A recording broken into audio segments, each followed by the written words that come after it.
Vamos a tocar el día de hoy la médula espinal y las meninges. Como vemos, la médula espinal es un importante eje que va a la continuación desde la médula oblongada, o lo que le llaman el bulbo raquídeo, y se procede a través del agujero magno, ¿no? Entonces desciende a través del conducto vertebral, protegida por las estructuras llamadas vértebras, ¿no? Se adelgaza luego en forma de un cono medular hasta nivel de L1 y termina en un filón terminal que es un hilo delgado fibroso en el coxis.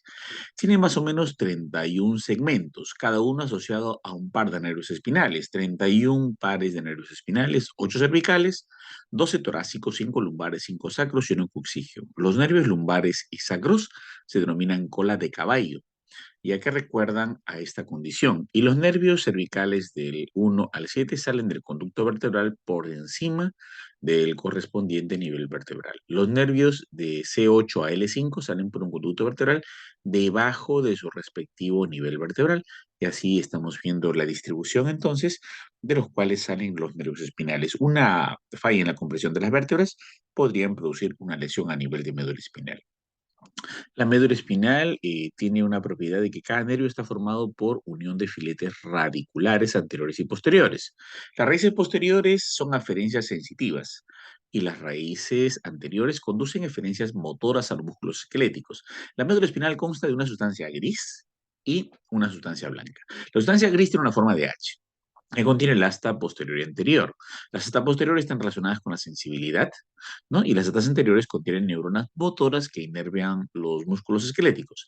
La sustancia blanca contiene cordones compactos de axones que descienden por la médula espinal y los ganglios sensitivos de los nervios espinales, que son ganglios de la raíz posterior, contienen nervios eh, cuerpos celulares de neuronas sensitivas. Como vemos aquí, está recubierto por la dura madre, luego está el aracnoides, en la parte interior se encuentra lo que es la pía madre, y existe un espacio obviamente subaracnoideo para que despliegue esta parte de la pía madre, ¿no? Aquí se observan los filetes radiculares también.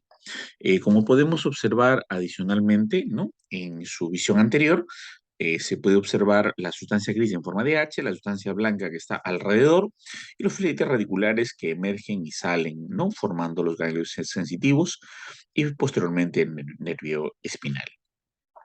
Como vemos aquí en estas fotos ya de una disección de cadáver real, tenemos también la observación directa de cada uno de los componentes de la médula espinal, tanto en su porción posterior como en su porción anterior que acabamos de ver. Acá tenemos también ya en un segmento de un ángulo espinal, como se ve en una disección de un cadáver en su visión posterior y en su visión anterior. Aquí vemos una disección completa de la médula espinal, donde podemos observar cómo surge el filón terminal, cómo surge el cono medular y cómo sale la cola de caballo alrededor con su visión respectiva radiográfica. Podemos diferenciar que la médula espinal no es igual a nivel de todos los segmentos. Hay una sustancia gris que está distribuida de manera diferente. Hay una sustancia gris en porciones cervicales y lumbosacro de la médula espinal y en la porción torácica. Los niveles relacionados con los miembros superiores e inferiores tienen más sustancia gris, como podemos observar, ¿no?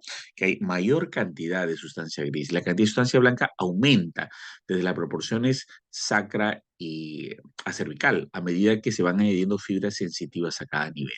El volumen de las fibras motoras disminuye a medida que desciende de nivel desde las porciones cervical a sacra y se conforman y hacen la sinapsis de las neuronas motoras. Acá vemos, miren, la, eh, la médula a nivel de C5, a nivel de T2, a nivel de T8, lumbar 1, lumbar 3, sacra 1 y sacra 3. Como podemos observar adicionalmente en este gráfico, podemos encontrar todo lo que son las vías, ¿no? El fascículo grácil, cuyo destino es el núcleo grácil de la médula oblongada, el fascículo cuneiforme, cuyo destino es el núcleo cuneiforme de la médula oblongada o bulbo raquídeo, el tracto espinocerebeloso posterior, que puede ser dorsal y ventral, que va al cerebelo, el tracto espinotalámico, cuyo destino es el núcleo ventral posterior del tálamo, y el tracto espino-reticular, cuyo destino es la formación reticular del tronco del encéfalo, ¿no? Entonces podemos tener, esos son con lo que respectan a las vías ascendentes principales, pero también observamos aquí las vías descendentes. Tenemos la vía corticoespinal, cuyo origen es la corteza motora contralateral, el tracto corticoespinal anterior, cuyo origen es la corteza motor homolateral, el tracto rubroespinal, que procede del núcleo rojo contralateral, el vestíbulo espinal lateral, cuya procedencia viene del núcleo vestibular lateral homolateral. También tenemos el tracto pontorreticuloespinal y bulborreticuloespinal, ¿no? Que proceden de las formaciones reticulares contralateral y homoslateral, y finalmente el tracto espinal, cuya origen es el colículo superior, ¿no? Acá tenemos una visión muy interesante de otro libro, de otra fuente de neuroanatomía, en las cuales vemos la distribución, ¿no? Con el sinónimo, como es fascículo de Gauss, Gold y fascículo de Burdach, haciendo pues la equivalencia que el fascículo de Gold es lo mismo que decir fascículo grácil, y el de Burdach, que es el referido a lo que es el fascículo cuneiforme, todo perteneciente obviamente al cordón posterior. No, acá tenemos los núcleos de la raíz dorsal que se encuentran aquí señalados. Tenemos la vía espinocerebelosa en estas dos condiciones aquí, la vía espinotalámica lateral en esta sección, la vía espinotalámica ventral, ¿no? ¿Sí? Acá tenemos la raíz ventral y como vemos aquí, la biotectoespinal, ¿no? Y acá, bueno, está la asta anterior, la vía córtico-espinal externa, que es la más importante, la vía rubroespinal y como vemos también aquí la vía vestíbulo espinal y retículo espinal ventral. Aquí en la parte posterior están los movimientos de la parte distal de la extremidad y en la parte anterior los movimientos axiales de la extremidad proximal, ¿no?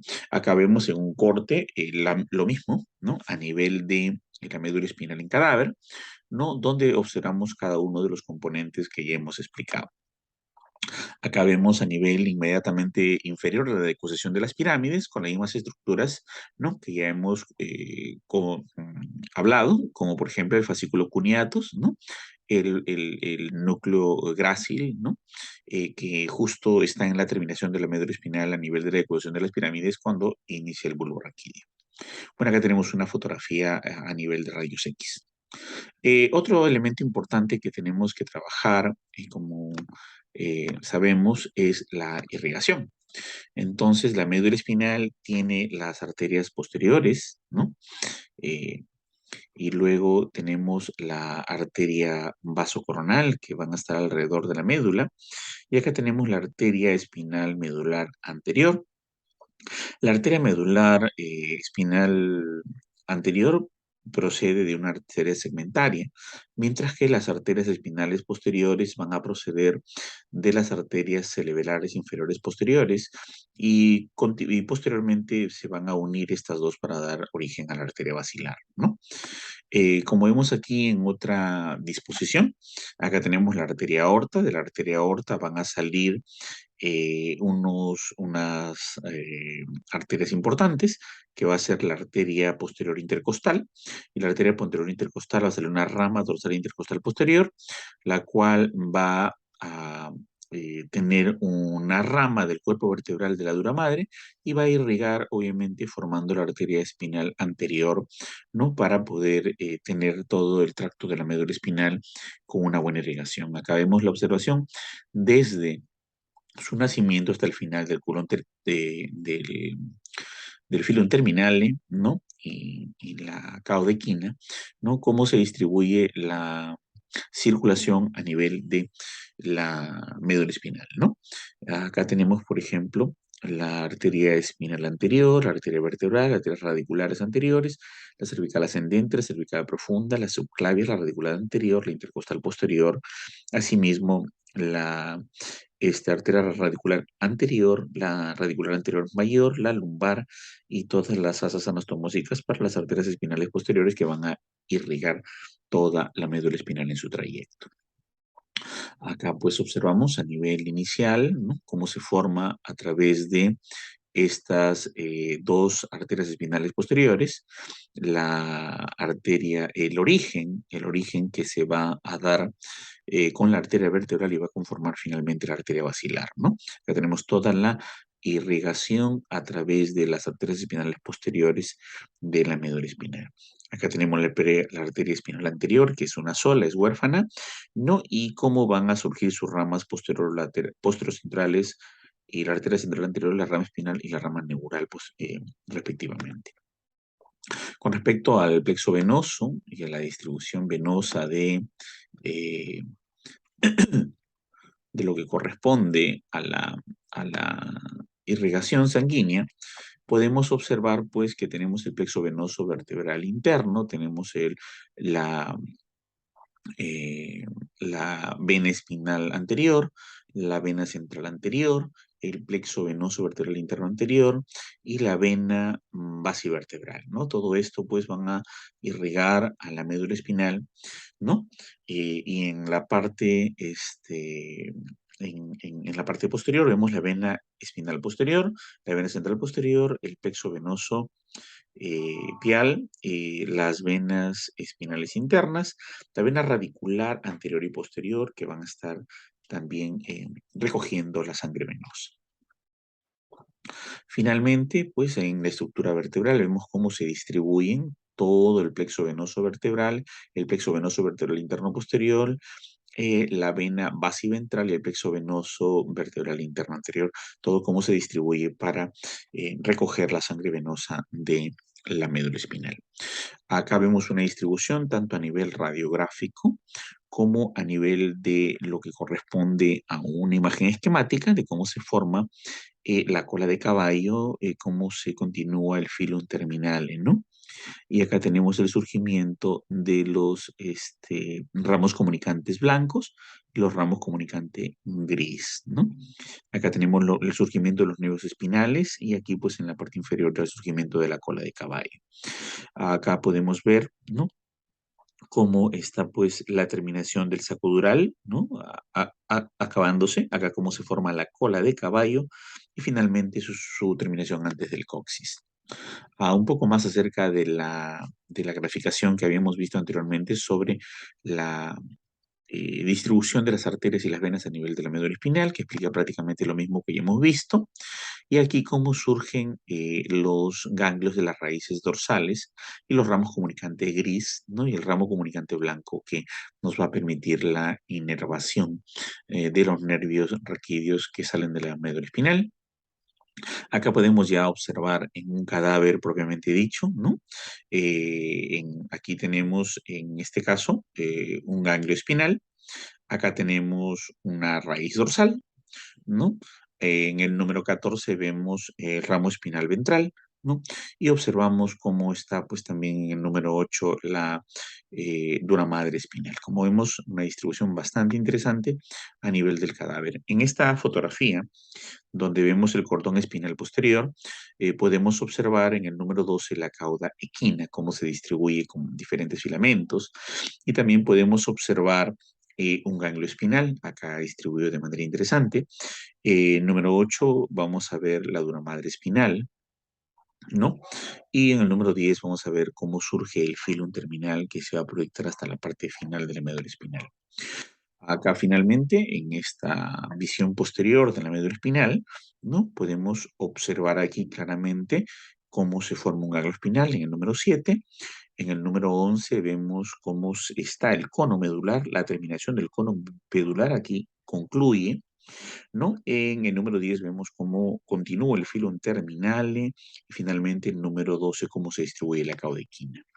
Acá vemos una ampliación mucho más detallada con lo que respecta a lo mismo que hemos observado anteriormente, la diferencia es que en el número 4 vemos el cordón posterior, ¿no? Aquí vemos lo que es el cordón posterior.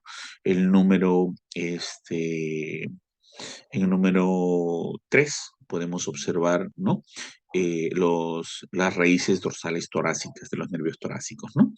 Y también aquí en el número 2 podemos ver un nervio espinal, ¿no? Cómo está cubierto por las meninges correspondientes.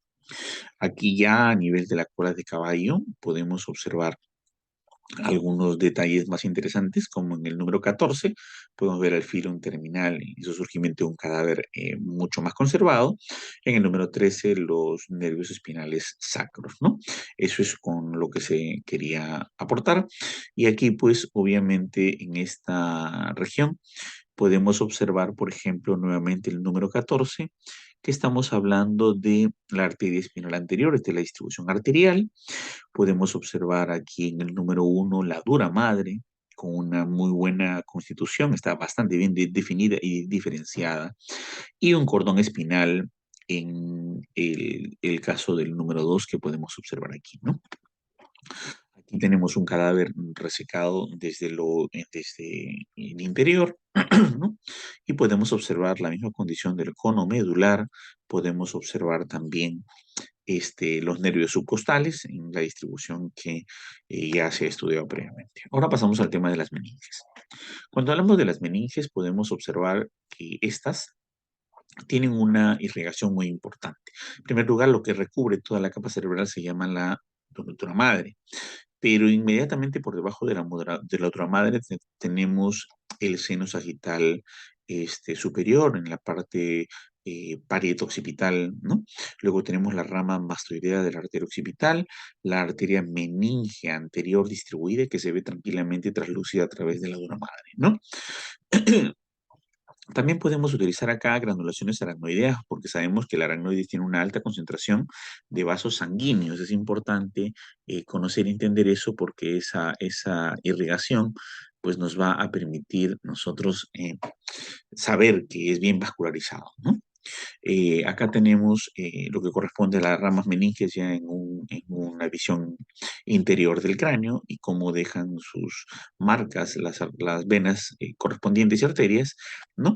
Y podemos observar las ramas meninges anterior y posterior de la arteria vertebral, que son las responsables de la irrigación de las meninges propiamente dichas. Acá tenemos la rama tentorial cortada de la rama meninge dorsal del tronco meningo hipofisiario. Podemos observar claramente la arteria meninge anterior de la arteria etmoidal anterior que surge a este nivel, la rama meningia etmoidal posterior también, la arteria meningia media, que la podemos observar aquí, y la arteria meningia accesoria. Como vemos, ahí tenemos toda la distribución de las arterias que irrigan las meninges. Cuando vemos, además de qué se encuentra en la disección del cráneo, podemos observar, ¿no?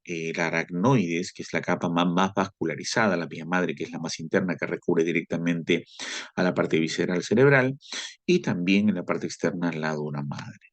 Como vamos a observar aquí, ya tenemos una esquematización más didáctica de la dura madre, ¿no? Con su hoja externa, su hoja interna, el aracnoides, que es este tejido que es inmediatamente relacionado con la vascularización, y en la parte inferior la pía madre. Acá podemos observar esa distribución de la hoja interna y externa de la dura madre en esta distribución de lo que podemos identificar aquí, ¿no?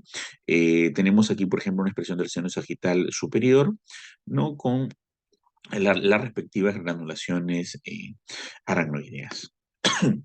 Aquí tenemos una esquematización bien interesante de Perkins con Netter, en la cual pues, nos muestran una granulación aracnoidea y una laguna venosa, ¿no? En el espacio de la dura madre, que tiene dos hojas externa e interna, ¿no? Acá tenemos obviamente en la parte inferior el aracnoides, de donde sale esta granulación aracnoidea.